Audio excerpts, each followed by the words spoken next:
you've ever ridden a stock Harley Sportster, you know that the ride can be pretty rough. But luckily enough, there's a couple of awesome mods that you can do to these to make them a little bit smoother.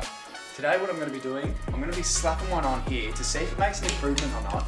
And I'm going to let you guys know if it's going to be worth your hard-earned cash. This is the Whiskey Throttle Club, let's jump into it. Now there's three main mods you can do to a Harley Sportster to make it a smoother ride. One of them is changing the seat, another one is the shocks, and the third one, which I'm going to be doing today, is installing forward controls on this. So I've got all the bits and pieces I need for the forward controls.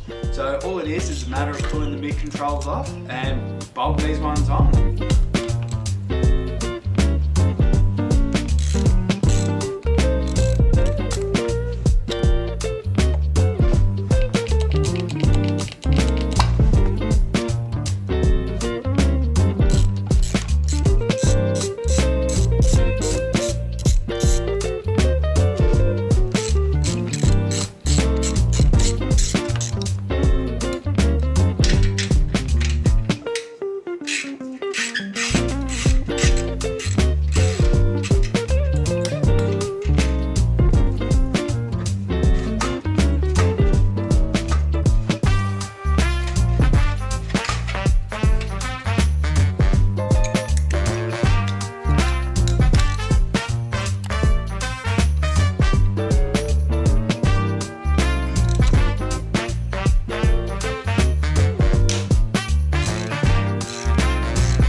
Once you've done that, just like the other side, set everything down to your torque specs.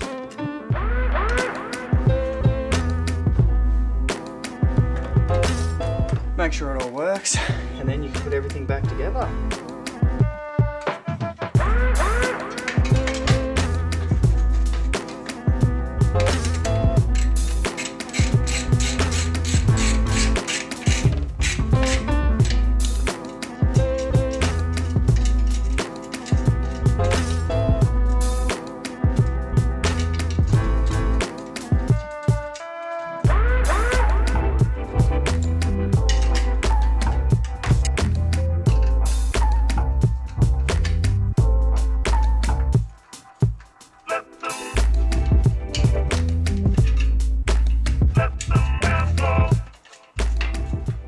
So now I've got the forward controls on, what I'm going to do is I'm going to strap the GoPro to my lid and I'm going to go for a bit of a ride to see if it makes the ride feel any more comfortable or not. So after going for a couple of cruises, the one thing I did notice, which you'll hear roughly about here, is I actually scraped my foot peg, which is the first time in a long time anything on this bike scraped. Now, keeping that in mind, I actually would recommend these if you're doing long trips. Now, I found the riding position a lot more comfortable, but at the same time, I don't think it'd be a necessity if you're just doing short trips every now and then. If you want to know what else you can do to your Sportster, check out this playlist here. Otherwise, let me know in the comments below if you're going to throw a set of forward controls on your bike or not. Thanks for watching. Cheers.